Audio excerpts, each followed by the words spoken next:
Assalamualaikum warahmatullahi wabarakatuh. Waalaikumsalam warahmatullahi.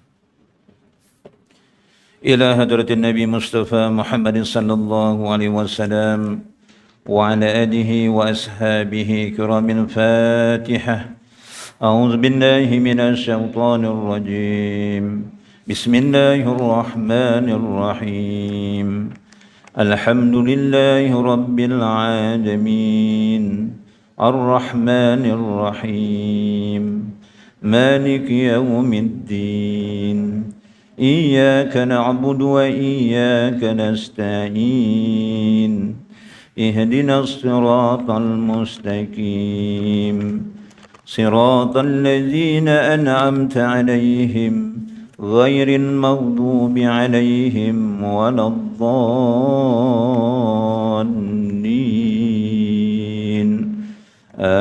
آمين أعوذ بالله السميع العليم من الشيطان الرجيم بسم الله الرحمن الرحيم الحمد لله رب العالمين حمدا حامدين حمدا شاكرين حمدا صابرين حمدا مرزوقين حمدا كثيرا طيبا مباركا فيه حمدا يوافي نعمه ويكافئ مزيده يا ربنا لك الحمد كما ينبغي لجلال وجهك وعظيم سلطانك اللهم اخرجنا من ظلمات الوهم وأكرمنا بنور فهمي وافتح علينا بمعرفة علمي وناور قلوبنا كما نورت الشمس والقمر وسهل لنا أبواب فضلك اللهم إنا نسألك علما نافعا ورزقا طيبا وعملا متقبلا ربنا آتنا في الدنيا حسنة وفي الآخرة حسنة وقنا عذاب النار وصلى الله على سيدنا محمد وعلى آله وصحبه وبارك وسلم walhamdulillahi rabbil alamin taqabbalallahu minkum.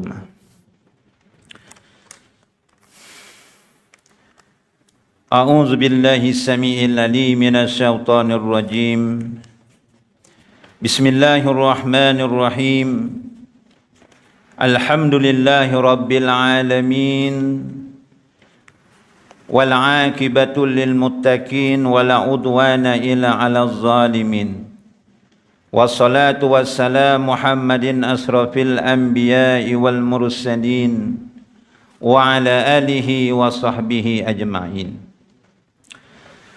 Qala Allah subhanahu wa ta'ala a'udzu billahi minasy syaithanir rajim wa qalu li juludihim lima syahidtum alaina qalu antaqana Allahu alladzi antaqa kulla syai'in wa huwa khalaqakum awwala marratin wa ilayhi turja'un.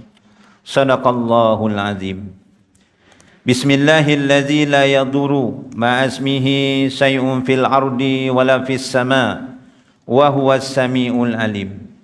Bismillahi ma sya'allah la yasuqul khaira ilallah. Bismillahi ma sya'allah la yasrifu su'a ilallah. Bismillahi ma sya'allah ma kana min ni'matin faminallah. Bismillahi ma sya'allah la ya'ti bil hasanati ilallah. Bismillahi ma sya'allah la hawla wa la quwwata illa billah. Yang dihormati lagi dikasihi Tuan Pengerusi Masjid Jami' Bukit Pasir serta semua barisan ahli jawatan kuasanya. Yang dihormati tuan-tuan imam, tuan-tuan bilal, tuan-tuan guru, para alim ulama. Yang dihormati tuan-tuan haji, puan-puan hajah, tuan-tuan, puan-puan, hadirin hadirat yang dikasihi lagi dirahmati Allah sekalian. Apa khabar semua? Alhamdulillah. Terlebih dahulu marilah kita sama-sama bersyukur kepada Allah Subhanahu wa taala yang telah menurunkan pada kita akan nikmat yang tidak terhingga banyaknya. Semoga nikmat yang Allah Ta'ala kurniakan kepada kita, mudah-mudahan kita dapat gunakan, manfaatkan pada jalan yang diredai oleh Allah Subhanahu wa Ta'ala. Dan Alhamdulillah, pada malam yang berbahagia ini kita masih lagi dipanjangkan umur, banyakkanlah kita berdoa dan berharap penuh semoga sepanjang kita hidup di dunia ini dan saki baki umur yang ada ini, dan sekiranya kita mati nanti dalam keadaan beriman dan bertakwa dengan sebenar-benarnya. Dan alhamdulillah kita telah dapat menempuhi bulan Ramadan Al-Mubarak, dan kita telah dapat menempuhi bulan Syawal, dan diam tak diam pada hari ini kita dah permulaan bulan Zulqaidah, diam tak diam hari ini dah 6 tak selesai Zulqaidah. Dan banyakkanlah kita berdoa semoga kita dapat menemui bulan Ramadan dan bulan Syawal yang akan datang hingga beberapa ketika, dan mudah-mudahan selepas kita meninggalkan bulan Ramadan ini kita lebih bertakwa kepada Allah Subhanahu wa taala. Hadirin hadirat yang dirahmati Allah, pada malam yang berbahagia ini saya ingin menyambung kuliah berkenaan dalam bulan Ramadan yang lepas. Ini saya nak menyentuh berkenaan amalan-amalan yang memberati al-mizan, ya. Amalan-amalan yang memberati al-mizan. Tuan-tuan hadirin hadirat yang dirahmati Allah, perjalanan kita untuk ke surga tak mudah kita sangka, ya. Itulah yang kita idamkan, yang kita buru di akhir hayat kita, di akhirat kelak kita dimasukkan ke dalam surga. Tapi nak menuju ke surga Allah ini, tuan-tuan hadirin hadirat yang dirahmati Allah, iaitu tidak mudah disangka, yang terlalu jauh, yang mana kita akan menjalani ada 12 perhentian, ya, ataupun ada 12 stesen, ya. Perhentian ni macam stesen lah bahasa mudanya, tuan-tuan. Yang pertama iaitu stesen alam roh, perhentian alam roh, ya. Yang keduanya iaitu perhentian alam rahim. Ini pun kita telah laluinya, ya. Dan kita tak tahu apa yang berlaku di alam rahim. Dan seterusnya kita berada yang ketiga, stesen yang ketiga, iaitu alam dunia. Bermakna nak pergi ke 12 tu, oh jauh lagi, ya. 12 tolak 3 baki ada 9 lagi, tuan-tuan. Kita masih berada di stesen alam dunia, yang mana alam dunia ini memainkan peranan yang ada dia punya kesannya ke stesen-stesen terusnya. Ya, alam dunia ini adalah alam sementara untuk kita mencari bekalan, golek sangu nek orang Jawa, untuk dibawa ke alam seterusnya. Dan yang keempat, bakalnya, ya, iaitu apabila kita telah mati akan meninggalkan alam dunia. Sebab itu kalau ditanya, adakah kita ni calon ketua kampung? Belum tahu. Adakah kita ni calon wakil rakyat? Lagi macam mimpi. Adakah kita ni calon MB? Oh, lagi macam mustahil lah, tuan-tuan. Tapi adakah kita calon jenazah? Itu memang pasti. Itu memang pasti. Semua yang dekat sini termasuk saya ngomong, ya. Kita semua ni calon jenazah lah, tuan-tuan. Jadi apakah preparation kita, persediaan kita untuk kita pergi ke alam barzah, iaitu perhentian yang keempat, iaitu alam kubur, ya. Dan perhentian yang kelima, stesen yang kelima, iaitu alam akhirat, ya. Stesen yang kelima alam akhirat. Dan yang keenam, stesen yang keenam, iaitu stesen kita berada di padang mahsyar, ya. Dan yang ketujuhnya kita berada di stesen syafaat. Itu yang kita mengharapkan sangat, ya. Syafaat, terutamanya syafaat daripada Rasulullah sallallahu alaihi wasallam. Dan yang ke-8-nya stesen hisab amalan, ya, amalan kita akan hisab, yaumul hisab. Dan yang ke-9-nya stesen menerima buku catatan amal, ya. Dan stesen yang ke-10, ini yang kita nak bicarakan pada malam ini, iaitu stesen al-mizan. Al-mizan. Al-mizan ni senang cerita, ditarikkan al-mizan ini adalah satu alat untuk mengukur sesuatu sama ada berat ataupun ringan. Macam ibaratnya neraca timbangan. Kita nak timbang, kalau dulu pakai dacing kan, belah kanan belah kiri, mana yang berat, belah kanan ke belah kiri, ya. Yang stesen yang ke-10 iaitu yaumul mizan. Dan stesen yang ke-11 iaitu Telaga Al-Kausar. Ini yang kita sangat harapkan sangat. Mudah-mudahan kita dapat singgah di Telaga Al-Kausar dan dapat minum daripada Telaga Al-Kausar. Apabila kita dapat minum daripada Telaga Al-Kausar, kita tidak akan haus selama-lamanya. Sebab itu tuan-tuan, hadirin hadirat yang dirahmati Allah, ada 4 perkara ada di dunia, tapi tak ada 4 perkara di surga. 4 perkara ni ono ning dunia, tapi ning surga dak ono. 4 perkara ni di antaranya. Yang pertama, dekat surga kita tak haus. Habis dekat surga ada sungai yang mengalir madu, susu. Orang minum je rugi. Kita minum pun bukan sebab ngelak. Kita bersedap-sedap dalam surga. Orang ngombe pun orang ngelak setelah kita minum di Telaga Al-Kausar. Tapi kalau dekat dunia, ngelak, sikit-sikit ngelak, lagi-lagi cuaca panas, tuan-tuan. Yang kedua, dekat surga tiada kematian lagi. Dia bakar, alam bakar. Dah tak ada mati lagi. Yang ketiganya, tuan-tuan, dekat surga, orang tidak buang air kecil, tidak buang air besar.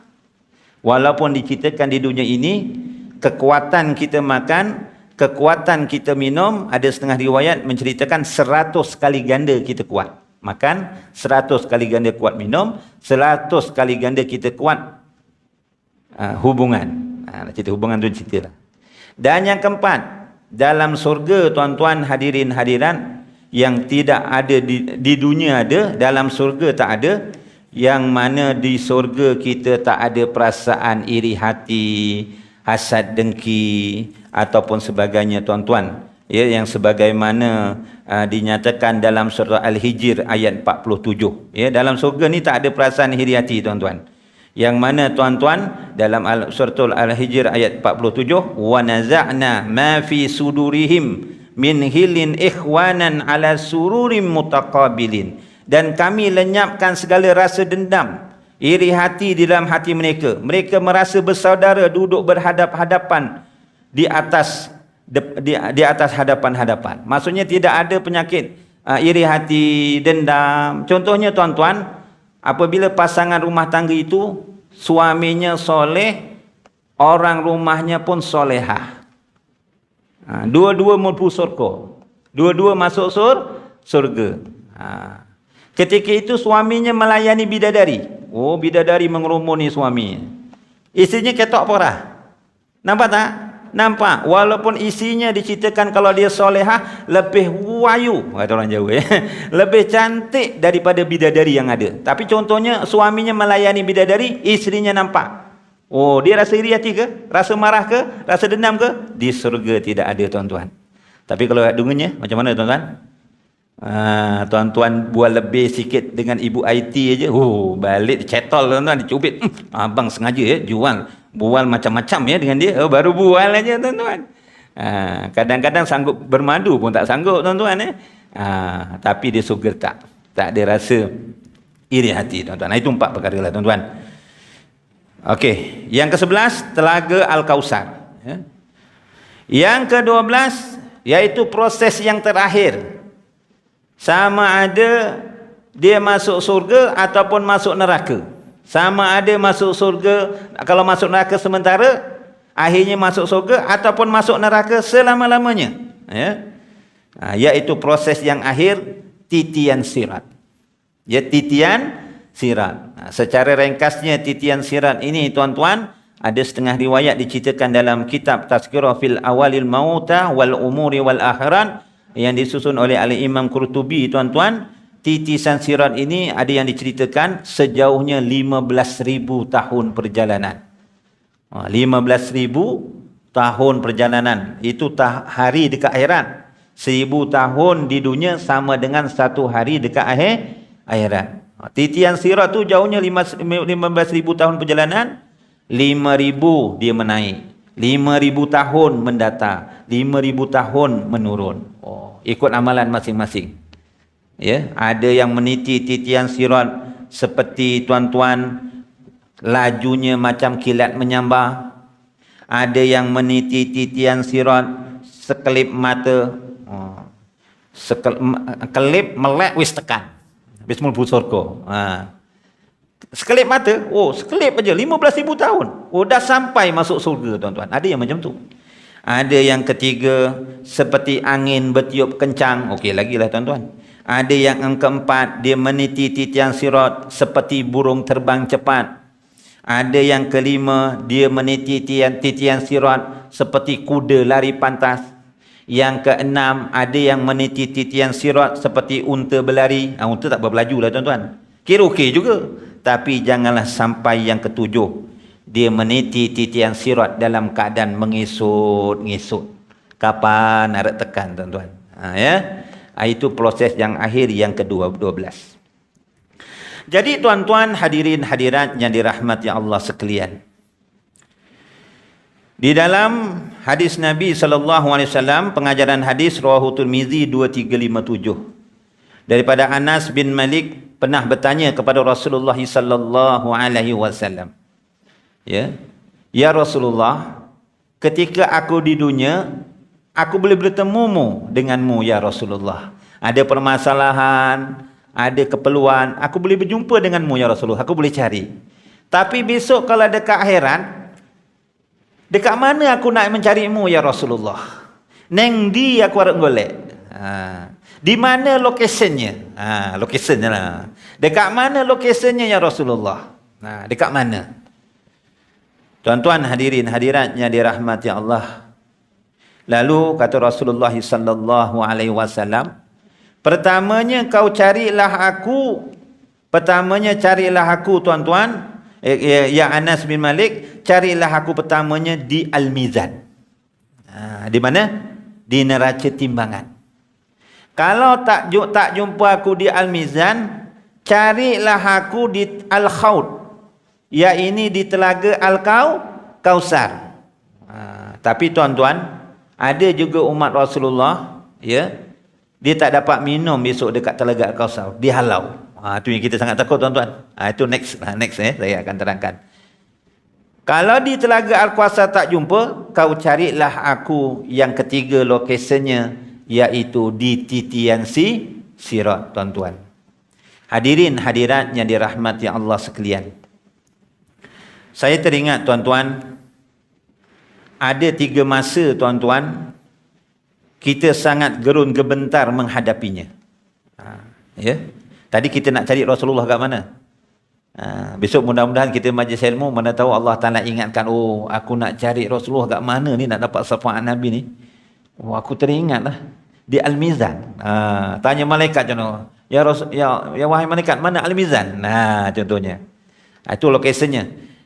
Tapi ada 3 masa tuan-tuan hadirin hadirat kita gerun gementar untuk menghadapinya. Terutamanya nak mengetahui akan keputusan. 3 masa ni gerun gementar. Ketika itu merisaukan akan dirinya. Dah tak risaukan isinya, ke suaminya, anak-anaknya, semua memikirkan tentang dirinya tuan-tuan. Sama ada lepas ataupun tidak lepas. Iaitu ada 3 masa tuan-tuan. Pertamanya ketika kita tuan-tuan sungguh risau. Ketika kita berada untuk menunggu suratan amal stesen yang ke-9 ni.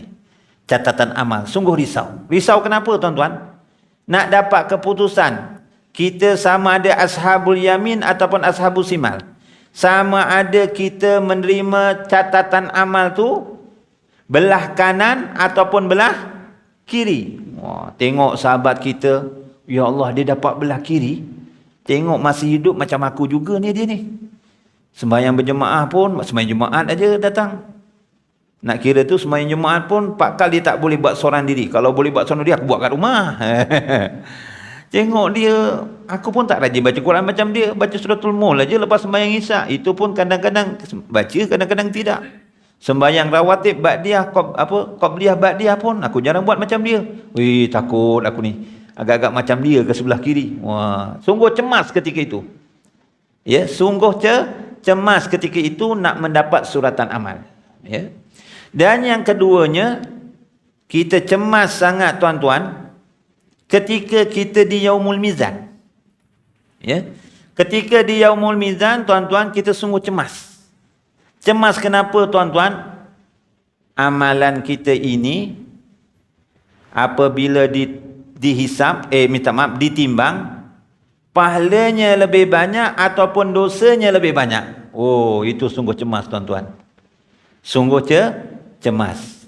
Macamlah tuan-tuan, masa dulu-dulu mula kita diuji oleh Allah COVID-19 semasa pandemik. Sekarang dah endemik tuan-tuan.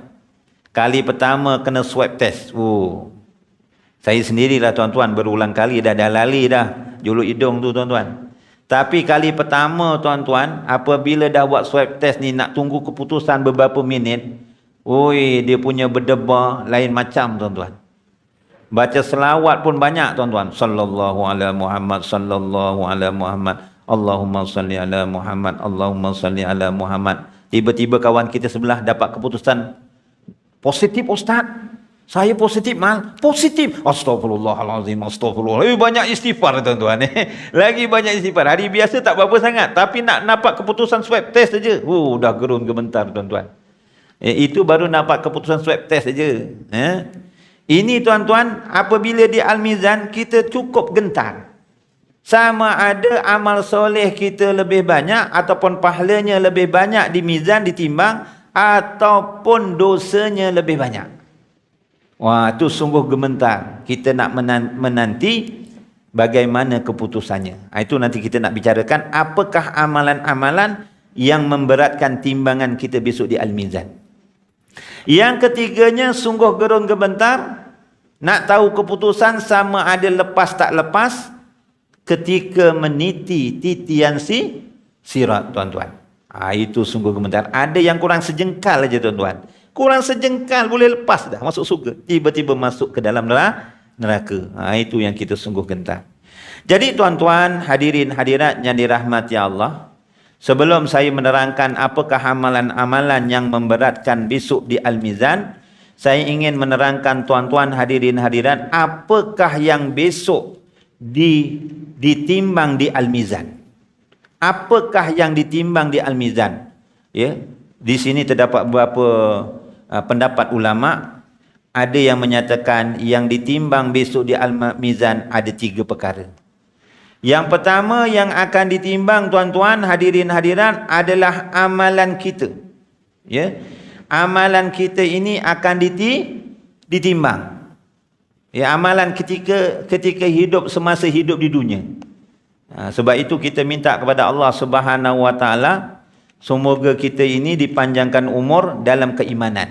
Ya, kita dipanjangkan umur tuan-tuan, dapat melakukan amal soleh. Mudah-mudahan besok dapat memberatkan timbangan di Al-Mizan. Yang mana tuan-tuan hadirin hadirat yang dirahmati Allah sekalian, amalan yang memberatkan besok ya ditimbang di Al-Mizan tidak lain tidak bukan tuan-tuan, antaranya yang pertamanya iaitu kita disuruh banyakkan berzikir. Ya, banyakkan berzikir. Lidah kita banyakkanlah dibasahi dengan zikir. Contohnya memang banyak tuan-tuan, zikir apa pun dia memberatkan, maksudnya memberatkan timbangan. Cuma ada beberapa hadis, ada beberapa ayat Quran yang khusus menerangkan yang memberatkan timbangan besok dekat Al-Mizan. Amalan-amalan yang kebaikan yang soleh pun, asal yang soleh itu memberatkan timbangan. Tapi yang disebutkan ni ada hadis-hadis ayat Quran yang khusus menerangkan memberatkan lagi timbangan besok di Al-Mizan. Di antara zikir yang disebutkan oleh Rasulullah sallallahu alaihi wasallam yang diriwayatkan oleh Bukhari 6406, 6682, rawahu Muslim 2694, amalkanlah zikir yang tuan-tuan selalu kita dengar ya dekat corong-corong radio ataupun dekat ceramah-ceramah dan sebagainya, sebagaimana Rasulullah menyatakan dalam hadisnya, kalimatan habibatan ilar rahman khafifatan 'alal lisan sakilatan fil mizan subhanallahi wa bihamdi subhanallahil azim. Apa maksudnya tuan-tuan? 2 kalimah yang disukai Allah. Ya, 2 kalimah yang disukai Allah Dia ringan di lisan, ringan di lidah, tapi berat pada timbangan. Walaupun ringan dekat lidah tuan-tuan, tak semua orang mudah nak sebut subhanallahi wa bihamdi, subhanallahil azimi wa bihamdi. Ya, subhanallahi wa bihamdi, subhanallahil azim. Itu dua kalimah yang disebutkan oleh dalam hadis Rasulullah SAW, yang ringan dekat lidah tapi berat dekat timbangan besok. Jadi banyak-banyakkanlah kita berzikir, basahilah lidah kita, hati kita yang menghayati zikir ini. Subhanallahi wa bihamdi, subhanallahil azim, subhanallahi wa bihamdi, subhanallahil azim. Banyak-banyak sebut. Sebab itu tuan-tuan hadirin hadirat yang dirahmati Allah, ahli marifat yang mengenali Allah, kata dia, cucilah 4 perkara dengan 4 perkara. Ya? Cucilah 4 perkara dengan 4 perkara. Kalau baju kita kotor, kita cuci dengan air, mungkin campur dengan sabun. Ya, kita gosok, tak hilang juga. Kalau baju putih, kita kasih kelorok. Biar putih baju tu. Itu kalau nak basuh baju, nak cuci baju. Tapi yang dimasukkan cuci 4 perkara dengan 4 perkara. Yang pertama, cucilah wajah kita dengan air mata. Ya, cuci wajah kita dengan air mata, kata ahli makrifat yang mengenali Allah. Bukan maksudnya balik nanti kita tampar isi kita, anak kita tadah air mata buat basuh muka, tidak. Maksudnya dalam masa hidupnya pernah matanya menangis, ya, menitiskan air mata walaupun sebesar tahi lalat, jatuh dekat pipi kita, kena sehelai bulu roma contohnya. Dia menangis kerana takut kepada Allah, dia menangis kerana mengingati kebesaran Allah contohnya. Walaupun sebesar air mata sebesar tahi lalat tersebut, walaupun sehelai bulu roma yang dibasahi air mata kerana takut kepada Allah, besok boleh menjadi saksi dekat akhirat kelak, yang boleh menyelamatkan kita daripada masuk ke neraka. Ya, macam Sayyidina Umar Al-Khattab tuan-tuan. Ya, sahabat Nabi, bapa mertua Rasulullah, malah sahabat Nabi SAW yang dijamin oleh Allah masuk dalam surga. Yang mana tuan-tuan, Sayyidina Umar Al-Khattab Amirul Mukminin, dia kerap menangis. Kerap menangis tuan-tuan. Sehingga kan di akhir hayatnya dilihat di pangkal matanya terdapat aliran mata bekas-bekas hitam. Kerana Sayyidina Umar banyaknya menangis kerana takut kepada Allah Subhanahu wa taala.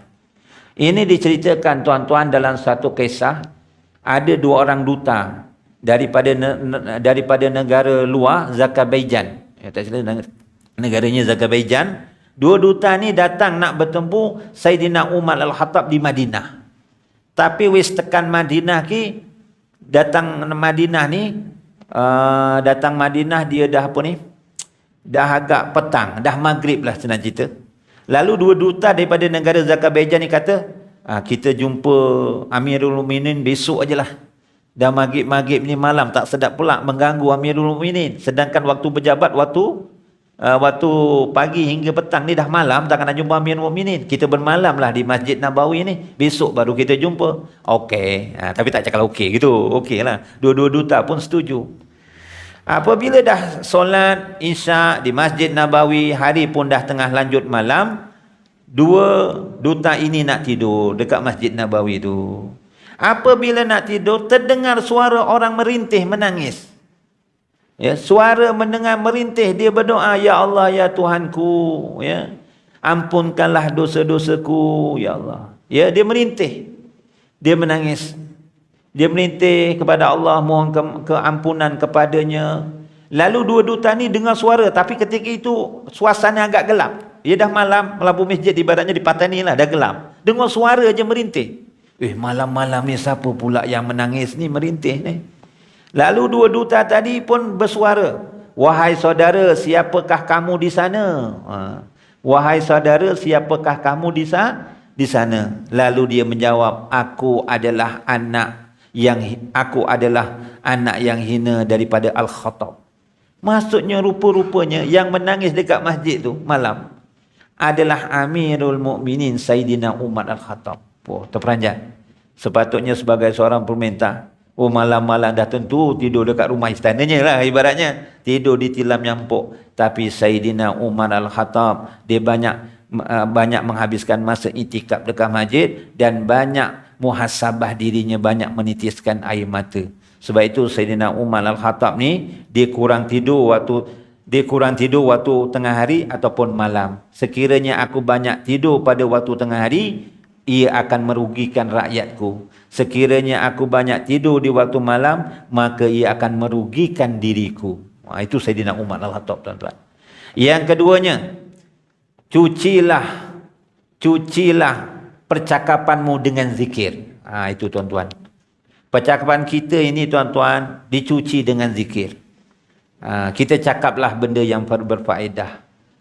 Orang yang selamat masuk surga adalah yang dapat menjaga lidahnya. Dan sebab-sebab orang ramai masuk neraka, kata Rasulullah, disebabkan tak menjaga dua lubangnya. Lubang antara dua tulang rahang, lubang antara dua kelengkang. Itu faham ya? Dua lubang tak dijaga, itu yang menyebabkan banyak masuk neraka.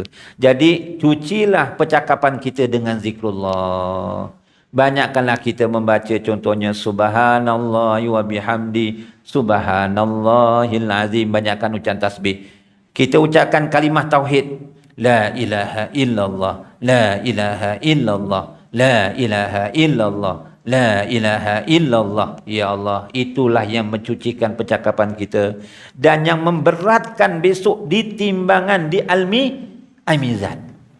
Ya, daripada kita omong-omong kosong.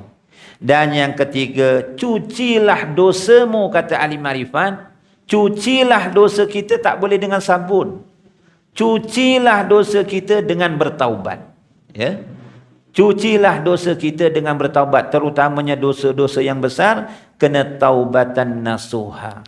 Kalau dosa-dosa yang kecil, insya-Allah dengan kita melakukan amal-amal soleh, dosa yang kecil itu akan gugur. Sebab itu keuntungan umat Nabi Muhammad sallallahu alaihi wasallam ni tuan-tuan, di antara kelebihannya, selain pahalanya berlipat kali ganda tuan-tuan, dia melakukan amal soleh dalam masa yang sama, dia dapat pahala dan dapat keampunan. Macam tuan-tuan pergi ke masjid tadi, ya, lagi jauh lagi banyaklah tuan-tuan. Lagi jauh contohnya dia daripada rumah, lagi-lagi ambil wudu. Langkah kaki kanan, lagi-lagi dia baca bismillahi tawakkaltu ala Allah, la haula wala quwata illa billah, niatnya ikhlas. Setiap langkah tuan-tuan tu, untungnya kita umat Nabi Muhammad ni, setiap langkah dapat pahala. Bukan setakat dapat pahala, setiap langkah diampunkan dosa-dosa kita, terutamanya dosa yang kecil. Tuan-tuan ambil wuduk tuan-tuan, ya, untungnya umat Nabi Muhammad, ya, bukan setakat dapat pahala kita ambil wuduk, malah menggugurkan dosa-dosa kita ketika kita membasuh anggota wuduk.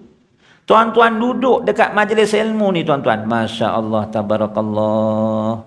Lagi-lagi tuan-tuan duduk, ya, dalam majlis ilmu ni tuan-tuan, lagi-lagi nunggu waktu ke waktu yang saya terangkan dulu. Di antara malaikat-malaikat doakan. Tuan-tuan duduk ni tuan-tuan, setiap saat diampunkan dosanya, didapat pahala, diampunkan dosa. Sampai satu masa sebuah riwayat diceritakan, kalau kita duduk dalam majlis ilmu ni tuan-tuan, bersama-sama kita ada 70,000 malaikat. Habis kita balik majlis ilmu ni, ya, lepas main isyak kita balik, diceritakan malaikat ini mempersembahkan amalannya kepada Allah. Allah Ta'ala pun tanya pada malaikat. Allah Ta'ala tak tanya pun, Allah Ta'ala maha mengetahui. Lalu Allah Ta'ala tanya, wahai malaikat, bagaimanakah keadaan hamba-Ku yang kamu tinggalkan tadi? Bagaimanakah keadaan hamba-Mu yang kamu tinggalkan tadi? Lalu malaikat pun berkata, ya Allah, ya Allah, hamba-Mu yang kamu tinggalkan tadi, contohnya lah jemaah hamba-Mu yang tadi dia sembahyang maghrib dekat Masjid Bukit Pasir, contoh. Lepas sembahyang maghrib tak balik, dia wirid lagi sembahyang sunat ba'diyah maghrib. Kemudian dia duduk lagi dalam majlis ilmu, ya Allah, sampailah waktu isyak, ya Allah, baru dia balik. Lalu Allah Ta'ala tanya, wahai malaikat, Apa yang diceritakan tadi dalam majlis ilmu? Oh, dia cerita tentang orang yang melakukan amal soleh ya Allah, dimasukkan dalam surga ya Allah. Lalu Allah Ta'ala tanya pada malaikat, wahai malaikat, hamba-Ku pernah nampak tak surga? Ya Allah, dia tak pernah nampak surga. Tuan-tuan pernah nampak surga? Tak pernah nampak kan? Tapi percaya tak ada surga? Percaya. Sebab daripada perhabaran Al-Quran dan Al-Hadis, kita belajar daripada para guru-guru kita, tuan-tuan. Dia tak pernah nampak surga ya Allah. Kalau aku nampakkan surga macam mana? Oh, kalau dinampakkan surga, ya mandak kenteng beribadah. Betul? Nampak surga, ya lagi kenteng tuan-tuan. Apa lagi yang diceritakan? Oh, dia cerita tentang orang yang melakukan dosa. Orang yang melakukan dosa ni ditempatkan dalam neraka ya Allah. Wahai malaikat, hamba-Ku ni pernah tak nampak neraka? Tak pernah nampak ya Allah. Kalau aku nampakkan neraka macam mana? Oh, kalau dia nampak neraka, lagi takut dia nak melakukan maksiat. Oh, neraka jangan main-main tuan-tuan. Kalau diceritakan tuan-tuan, mungkin tak senyada yang belajar kitab Riyadhus Salihin jilid yang ketiga ke begitu, digambarkan neraka jahanam satu masa Rasulullah duduk ya dengan para sahabat tuan-tuan, duduk dengan para sahabat, tiba-tiba ada satu benda yang jatuh kuat, berdentum. Lalu Rasulullah tanya, wahai sahabat, apa benda yang jatuh tu? Lalu sahabat tengok, tak ada apa-apa. Lalu sahabat kata, sesungguhnya Allah dan Rasul lagi maha mengetahui. Lalu Rasulullah menjawab, benda yang jatuh tadi bergegar, itu adalah batu yang dilontarkan ke dalam neraka jahanam daripada atas, nak sampai ke dasar neraka jahanam tu, dilontarkan selama 70 tahun baru sampai dasarnya. Begitu jauhnya tuan-tuan, gaung neraka jahanam. Bagaimana ya diceritakan tadi? Bagaimana kalau dinampakkan neraka? Oh, hamba-Mu kalau nampak neraka, lagi takut dia nak melakukan maksiat. Lalu Allah Ta'ala perintahkan apa? Wahai malaikat, hamba-hamba-Ku yang pergi majlis ilmu. Ya, hamba-Ku yang pergi majlis ilmu, tuan-tuan, kata Allah, Ku ampunkan dosa-dosanya. Tengok, dapat pahala, diampunkan dosa-dosanya. Lalu malaikat pun berkata, ya Allah, ya Allah, ringkaskan kita gitulah. Ya Allah, ya Allah, di antara yang ramai-ramai belajar tadi, ada yang tak ikhlas ya Allah, dia datang ke masjid. Dia pergi majlis ilmu tu, dia tak ikhlas. Tapi bukan tuan-tuan lah, tuan-tuan tidak, semua tuan-tuan semua ikhlas. Adakah nak diampunkan dosanya ya Allah? Contohnya, dia pergi majlis ilmu bukan kerana Allah, dia kerana nak lari daripada letiran isterinya. Dekat rumah duduk sekejap, isterinya meletih. Abang ni duduk aja, cuba lipat kain. Dah lipat kain. Abang ni duduk aja, cuba tebas-tebas rumput kat tepi rumah. Abang ni duduk aja, cuba lap tingkap. Disuruh bibil aja 24 jam. Daripada isteri aku bibil, baik aku pergi ke masjid Bukit Pasir. Contoh. Jadi duduk, selamat bibilan isteri. Jadi dia pergi majlis ilmu, dia bukan tuan-tuan semua jempol. Dia pergi majlis ilmu rupa-rupanya kerana nak lari daripada bibilan isteri ya Allah, contohnya. Dia tak ikhlas. Bagaimana? Lalu Allah Ta'ala kata, Ku ampunkan juga dosa-dosa mereka yang tak ikhlas kerana daripada keberkatan orang yang ikhlas tadi belajar. Tengok dapat dia punya tepias tuan-tuan. Terima kasihlah orang-orang yang ikhlas datang ni ya. Dan yang keempat, kata ahli makrifat, cucilah jiwamu dengan takut kepada Allah Subhanahu wa Ta'ala. Jadi tuan-tuan, amalan yang pertama akan dihisap.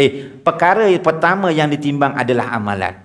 Amalan yang memberatkan timbangan, banyakkanlah berzikir. Contohnya zikir yang ditunjukkan tadi, Subhanallahi wa bihamdi, Subhanallahil azim.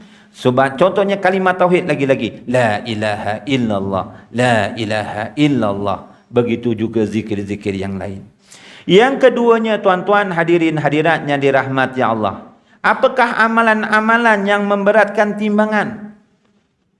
Yang keduanya tuan-tuan, banyak-banyakkanlah kita menyampaikan ilmu yang baik, kita sampaikan kepada orang lain.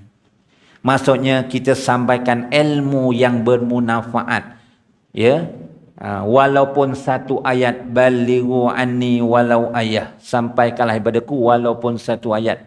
Sebab itu kan ada pahala yang berkekalan. Apabila mati seseorang anak Adam itu, maka terputuslah amalannya melainkan 3 perkara. Pertama, sadaqatin jariyatin, sedekah jariah. Yang kedua, ilmu yang dimanfaatkan. Yang ketiga, iaitu doa anak yang soleh. Saya nak sentuh yang kedua ni tuan-tuan. Ilmu yang dimanfaatkan. Itu besok memberatkan timbangan besok dekat akhirat tuan-tuan.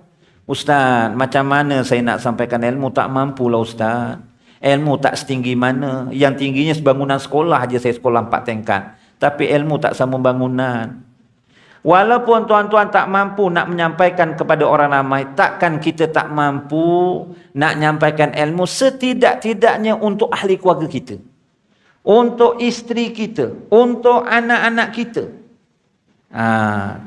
Tak dapat ilmu yang tinggi-tinggi, ilmu yang asas-asas fardu ain contohnya. Kita ajarkan contohnya isi kita, anak kita, bacaan-bacaan dalam sembahyang. Tuan-tuan dah semak bacaan isi dalam sembahyang. Contohnya tuan-tuan, balik sembahyang subuh, kok isinya baru sembahyang subuh, mungkin terlewat sikit. Tengoklah isi kita sembahyang, tengok isi aku sembahyang. Dia sembahyang, rakaat yang kedua lepas iktidal terus sujud. Tak baca doa kunut. Oh, mungkin terlupa lah agaknya ni. Lepas tu tengok tahiyat akhir, sebelum salam, tak sujud sahwi pula kalau dia lupa. Walaupun sunat sujud sahwi tu. Terus beri salam. Mungkin dia terlupa, diam je lah. Besok, 2 hari yang lepas, dia balik isinya tengah sembahyang subuh lagi. Tengok, tak baca doa kunut lagi. Wah, ini bukan terlupa ni. Ayang, abang minta maaf lah. Tanya lah. Kenapa ayang tengok lepas iktidal sembahyang subuh kok tak baca doa kunut walaupun sunat abad? Rugi tau. Abang, kita sebenarnya nak cakap malu. Kita tak hafal lah bang. Cuma yang kita dengar ada kunut pendek, ada kunut panjang kan bang. Kunut pendek, kunut. Kunut panjang, kunut. Contoh. Tapi macam tak yakin pula bang. Takkan macam tu. Mungkin masa ceramah khusus nikah tu digurau-gurau. Nak tanya abang malu pula. Kita janganlah marah pula. Kuilah, biar sekolah mainan. Ngendutan air sekolah. Dajah papat sekolah agama wis seliren. Tengok dulu aku, tekan dajah. Janganlah dimarah-marah. Ini bukan tuan-tuan tidak. Isi kita tak pandai, kita tunjuk aja. Itu ilmu yang dimanfaatkan. Sebab itu kata orang Jawa, tuan-tuan, pasapah orang Jawa. Ini bukan Quran dan hadis, tapi ada kena-mengena jugalah tuan-tuan. Datuk Bat pun selalu cerita bab ni. Orang Jawa ni kalau orang lelaki nak berumah tangga, kena ada 5 ngah. Pertama, ngomahi orang lelaki kena sediakan rumah. Itu ikut kemampuan lelaki ya. Dan isteri yang solehah, dia redha ikut kemampuan suaminya. Kalau suaminya mampu buat rumah batang bulu lah. Kalau mampu rumah kayu. Kalau rumah batu. Kos murah ke, sederhana ke, tinggi ke, ikut kemampuan suami. Itu tanggungjawab suami. Yang kedua, orang lelaki kena yang kedua, ngingoni. Ngingoni ni nafkah zahir. Pakaiannya, makan minumnya, itu tanggungjawab lelaki. Kalau perlu sediakan tukang gaji, sediakanlah tukang gaji. Saya nak sediakan juga rumah saya. Tapi rumah saya nak yang tua-tua, saya tak setuju. Nak cari tukang gaji, biarlah yang muda-muda yang. Jadi masih kuat bekerja. Dah bayar gaji sebulan 1,000 lebih. Carilah yang kerja kalau dah tua-tua. Angkat baju semua dah. Sakit pinggang semua. Nak nyapu sakit pinggang, carilah yang muda-muda. Rumah saya cakap, minta maaf bang. Kalau yang muda-muda biar kita buat sendiri tak apa. Selamat saya tuan-tuan. Takut saya balik aja katnya. Yang ketiga, orang lelaki ngomahi, ngingoni. Yang nombor 3, ngeloni. Ngeloni ni nafkah batin. Nafkah batin ni penting. Nak berumah tangga, nafkah batin lemah. Tidur je. Cari ubat dulu tuan-tuan. Nafkah batin tu penting. Yang keempatnya, ngayemi. Ngayemi ni orang lelaki kena beri kedamaian. Di dalam rumah tangga orang lelaki kena beri kedamaian. Ni kadang-kadang isinya, bang, anak kita ni balik semua bang. Hari Senin hari ni cuti, hari Jumaat balik bang. Agak-agak kita nak masak apa bang anak kita balik ni. Dia tanya kita start motor buat bodoh je. Jawab ya tidak, apa tidak. Ya Allah, apa salahnya? Kalau malas nak fikir, jawab macam ni aja, macam saya jawab. Yang, apa yang ayang fikir sedap, sedap bagi ayang, sedap bagi abang. Okey, terima kasih. Dah, kita jawab pun dia dah rasa damai tuan-tuan. Jangan tanya buat tak tahu. Ini contoh, bukan tuan-tuan lah. Dan kadang-kadang tuan-tuan hadirin hadirat yang dirahmati Allah sekalian, ya, kadang-kadang kita nak puji, ya, puji isteri pun kadang-kadang susah, bukan tuan-tuan lah. Ya, 30 tahun rumah tangga, isteri kita masak, tak pernah cakap terima kasih, tak pernah cakap sedap. Walaupun dia tak mengharap, tapi kalau cakap terima kasih, sedapnya, alhamdulillah, ya Allah, gembiranya dia. Tapi kalau orang lain, contohnya, kita masak, makan dekat warung, lagi-lagi warung tu ibu IT taukenya, single mother pun kita puji tak habis-habis. Ya Allah, air teh dia memang maklek betul lah. Dia punya teh tu digeseng dengan gula Melaka. Tak manis sangat, tak tawar sangat. Oh, memang sedap betul lah, Mat. Nanti balik aku belanjalah sembahyang Isyak. Puji tak habis-habis. Tapi isinya dekat rumah 30 tahun masuk tak dipuji. Apa salahnya balik nanti tuan-tuan? Ya Allah, ayang buatkan air kopi buatkan kuih cekodok. Ya Allah, sedapnya.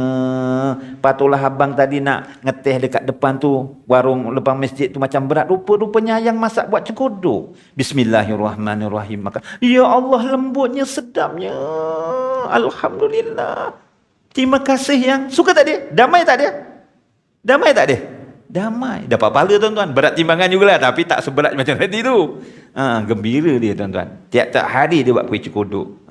Dan yang keempatnya yang kelima, ngayomi. Beri pendidikan. Ya. Beri pendidikan ni ilmu yang dimunafaatkan. Contohnya isteri tadi tak pandai baca doa kunut, dia ajarkan doa kunut. Ini yang baca doa kunut macam ni. Allahumma hdini fiman hadait. Ini kalau baca seorang diri. Kalau ayang jadi imam, baca Allahumma hdina. Ketika kita berdoa, kita amin. Ketika memuji Allah, kita baca sama-sama fa'idna kata di contohnya. Ni hukumnya sunat abad. Ni macam mana sunat abad diterangkan. Isi kita daripada tak hafaz doa kunut, dia hafaz doa kunut dengan baik. Dia baca, kita mati. Kita masih hidup, dapat pahala tak? Dapat pahala. Kita dah mati, dia baca lagi, dapat pahala tak? Dapat. Rupa-rupanya besok di Al-Mizan tuan-tuan diceritakan. Saya teringat kisah ini diceritakan oleh Allah Yarham Tuan Guru Syekh Muhammad Fahmi Zamzam. Dah isap belum? Belum, 1 minit lagi ya. Diceritakan tuan-tuan, cuma saya lupa dia punya rujukan kitab tu. Diceritakan ada hamba Allah ni, amalannya ditimbang di Al-Mizan. Ya. Mula-mula amalan kebajikannya, amal solehnya tuan-tuan, terletak di mangkuk, ibaratnya di sebelah arah sebelah kanan. Nampak dia punya amalan pahalanya. Pahala contohnya, pahala sembahyang fardu maghrib berjemaah, pahala sembahyang fardu isyak berjemaah, pahala duduk majlis ilmu. Oh, pahala matikan kipas, pahala matikan lampu dekat masjid. Dapat pahala rupanya. Buang tai cecak dekat masjid, ya Allah, dapat pahala rupanya. Nampak pahalanya tuan-tuan. Contoh, tu contoh pahalanya. Oh, pahala tu pahala jamu orang makan, minum masa hari raya. Dapat pahala rupanya. Manakala dosanya pun nampak. Ni dosa curi daun ubi, ni dosa mengumpat, dosa menghasad dengki. Nampak dosa-dosanya nak? Nampak. Ada isyak ya? Isyak dulu ya. Nanti kita sambung sikit lagi. Sampai neraca belah kiri tadi ya. Nanti kita sambung lagi.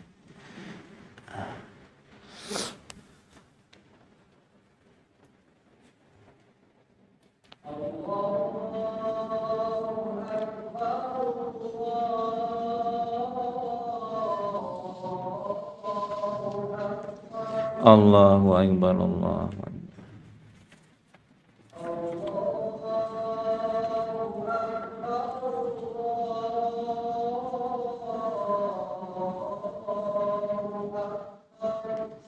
Allahu Akbar.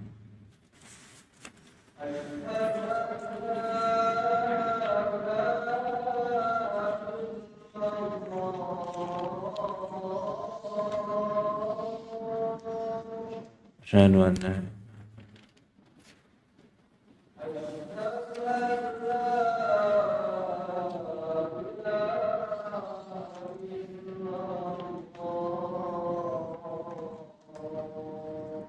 asyhadu an la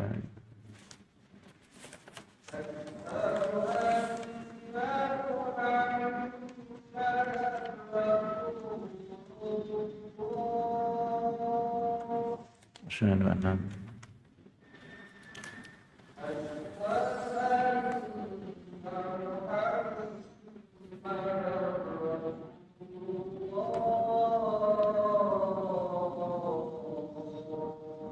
Asyhadu anna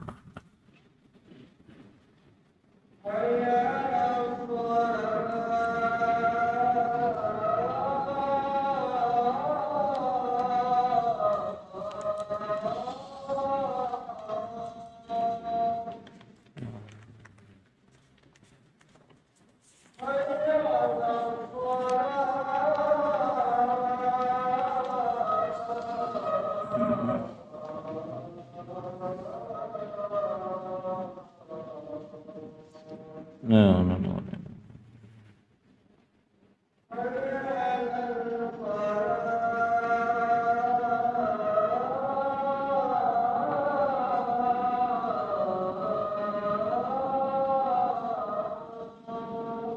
No, no, no, no, no.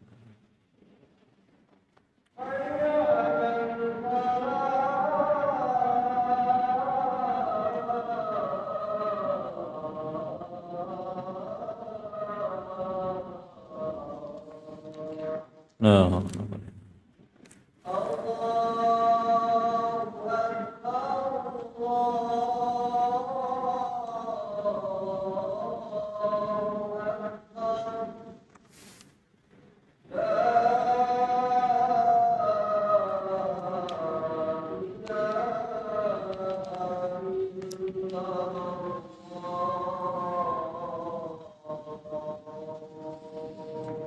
لا إله إلا الله محمد رسول الله صلى الله عليه وسلم اللهم رب هذه الدعوة التامة والصلاة القائمة آت سيدنا محمد الوسيلة وأشرف درجة العالية الرفيعة وبعث مقام محمود الذي وعدته إنك لتخلف الميعاد اللهم اغفر لي ذنوبي ولوالدي وارحمهما كما ربياني صغيرا آمين يا رب العالمين.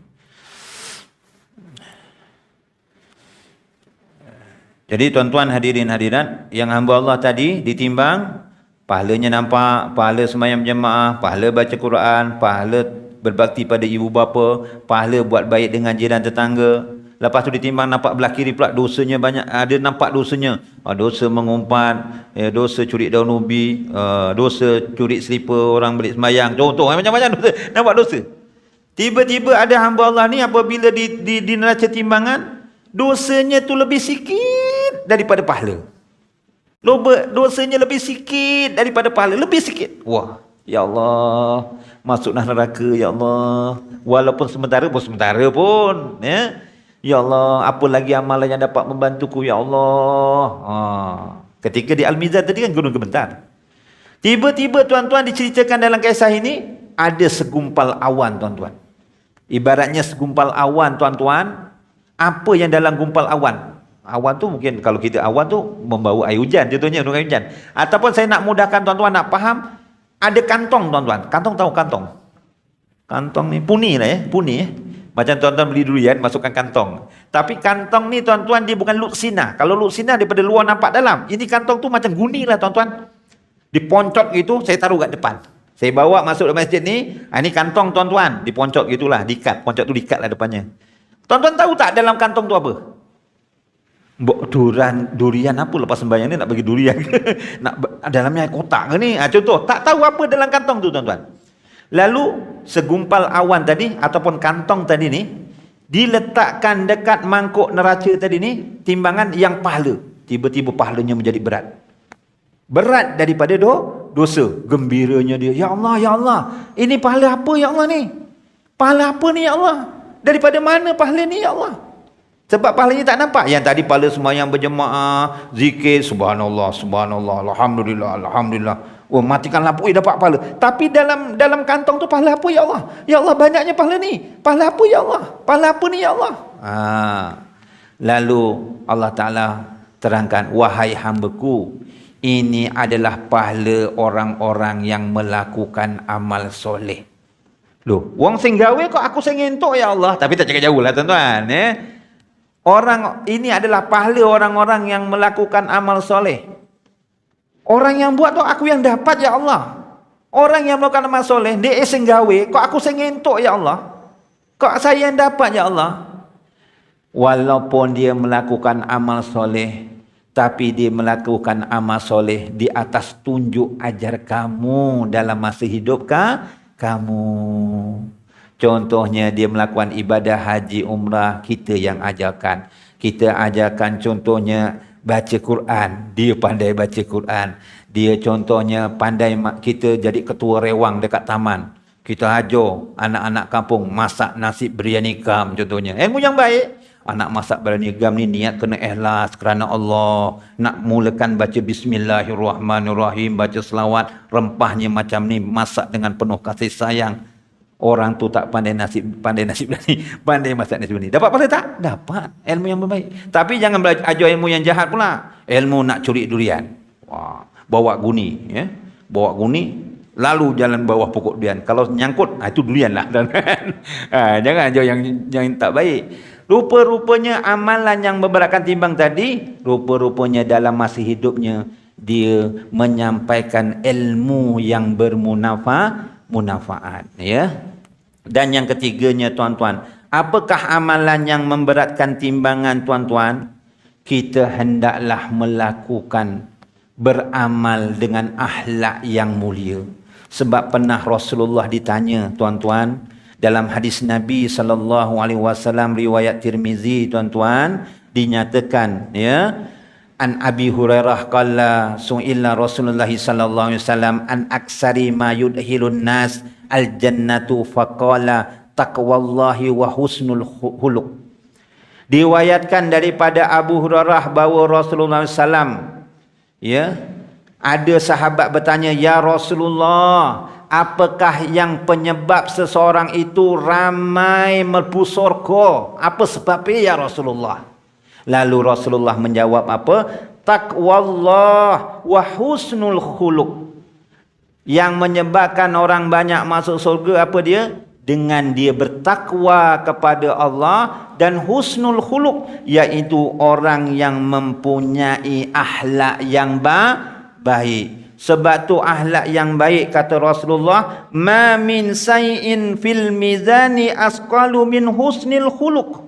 Tidak ada sesuatu yang lebih berat ketika ditimbang di hari kiamat daripada akhlak yang mulia.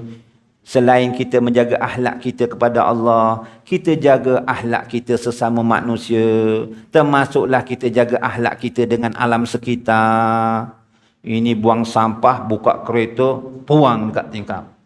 Akhlak kita dengan haiwan. Dah sembahyang berjemaah bagus. Pakai jubah, pakai serban. Pergi ke warung, ada kucing duduk kat kursi. Kita nak duduk, ada kucing sepak. Kotak. Sampai pening dia punya kucing tu. Akhlak kepada haiwan pula tak sempurna pula. Kena jaga tu, kena jaga. Kena jaga tuan-tuan. Siapa akhlak yang paling mulia yang kita contohi, kuduah yang terbaik, iaitu Rasulullah. Akhlak Rasulullah ni sungguh luar biasa. Kalau nak cerita banyak tuan-tuan, balik pukul 3 pagi. Saya tak sanggup tuan-tuan.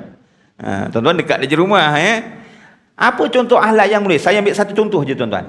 Rasulullah ni akhlaknya luar biasa. Satu contoh saya ambil. Rasulullah dalam masa hidupnya tak pernah dia mencela makanan.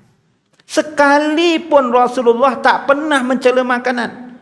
Ma khaban Nabi sallallahu alaihi wasallam ta'aman qattu. Innastahahu akalahu wa in karihahu tarakahu. Rahul Bukhari 5409. Nabi Muhammad sallallahu alaihi wasallam tidak pernah mencela makanan sekalipun. Apabila beliau berselera, dia suka, dia makan. Apabila beliau tak suka, beliau pun meninggalkannya. Ini kadang-kadang kan, ini kadang-kadang dah habis raya ni pun ramai orang jamu makan minum lagi. Tak kasih masalah, jamu minum, jamu makan tu pahalanya besar tuan-tuan. Ikhlas kerana Allah. Ni kadang-kadang dapat makan makanan pencuma, penyacat tu. Lagi nak bayar nyacat tu lagi tak pelik lah. Ini percuma, rumah terbuka. Tinggal mangan aja loh. Tapi bukan tuan-tuan. Bukan tuan-tuan. Tinggal makan, tinggal nyemplok. Nyacat. Bengi-bengi datang jauh-jauh kok. Jamuannya kur nasi lemak. Kayak sambelnya masin. Nyacat apa tak? Nyacat. Sambalnya masin, kok cuma nasi lemak. Apa salahnya? Alhamdulillah. Dia cakap tuannya dengar rumah kat sebelah. Kecil tadi dia. Kecil hati dia. Baik tuannya jenis tak kisah. Tadi saya nak sembelih kambing, buat giabok, tapi kambingnya lepas. Itu jenis orang tak kisah. Tapi dalam hatinya tuan-tuan kita tak tahu. Kalau kita suka, makan. Tak suka, diamlah. Jangan nyacat. Rasulullah tak pernah sekali pun nyacat tuan-tuan. Ya, rupa-rupanya akhlak yang baik ini memberatkan timbangan besok di akhirat kelak. Jadi tuan-tuan, hadirin hadirat yang dirahmati Allah, jadi saya ulang balik semula tadi, di antara amalan-amalan yang memberatkan di al-mizan tu, setiap amal soleh tu memberatkan timbangan besok. Tapi yang disebut-sebutkan dalam hadis dan Al-Quran, pertamanya kita banyakkan berzikir, contohnya kalimah tauhid la ilaha illallah, afdaluz zikri fa'lam annahu la ilaha illallah. Banyakkan zikir hasbiyallah, subhanallah wa bihamdi subhanallahil azim. Yang kedua tuan-tuan, sampaikanlah ilmu yang bermanfaat. Yang ketiganya, kita hendaklah berakhlak mulia. Jadi saya rasa setakat itu saja dan minta tolong bagikan ni, boleh tak ni tuan-tuan?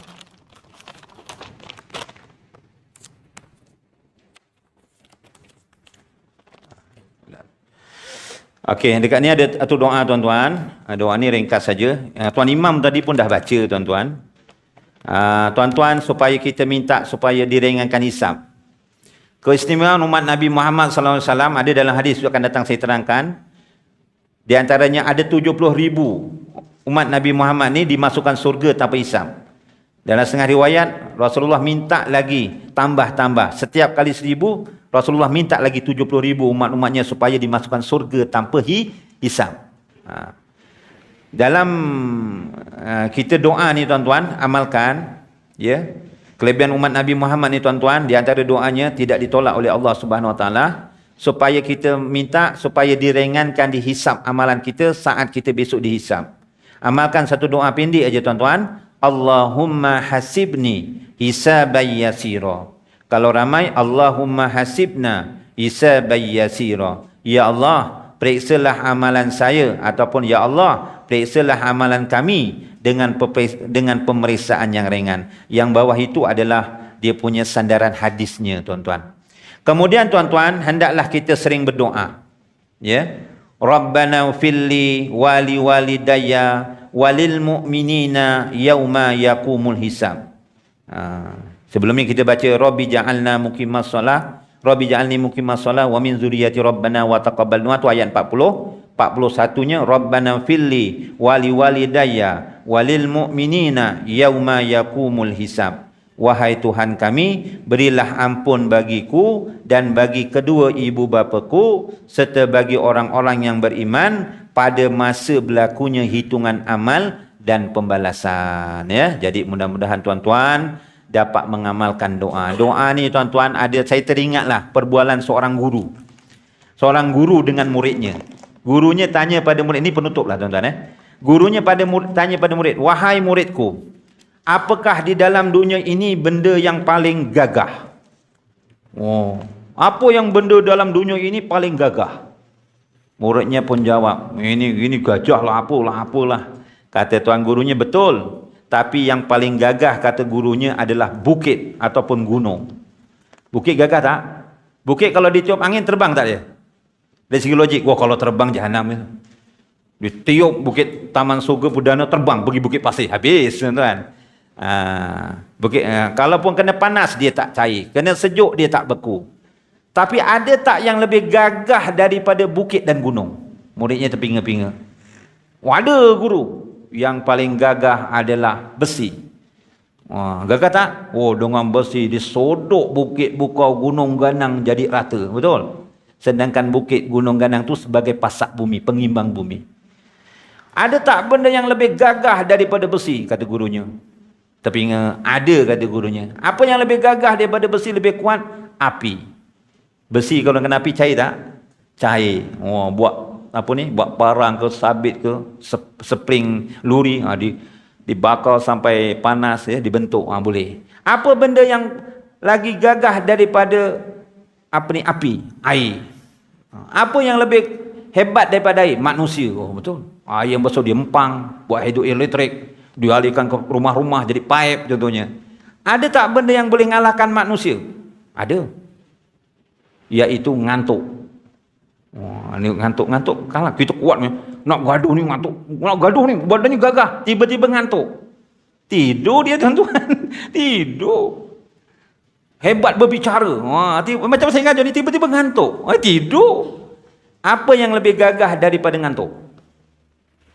Apa yang lebih gagah daripada ngantuk? Mati. Oh, mati memang habis cerita. Kalau mati habis cerita, tuan-tuan. Duka cerita. Wah, kita tengah tidur tu dapat telefon. Ring, ring.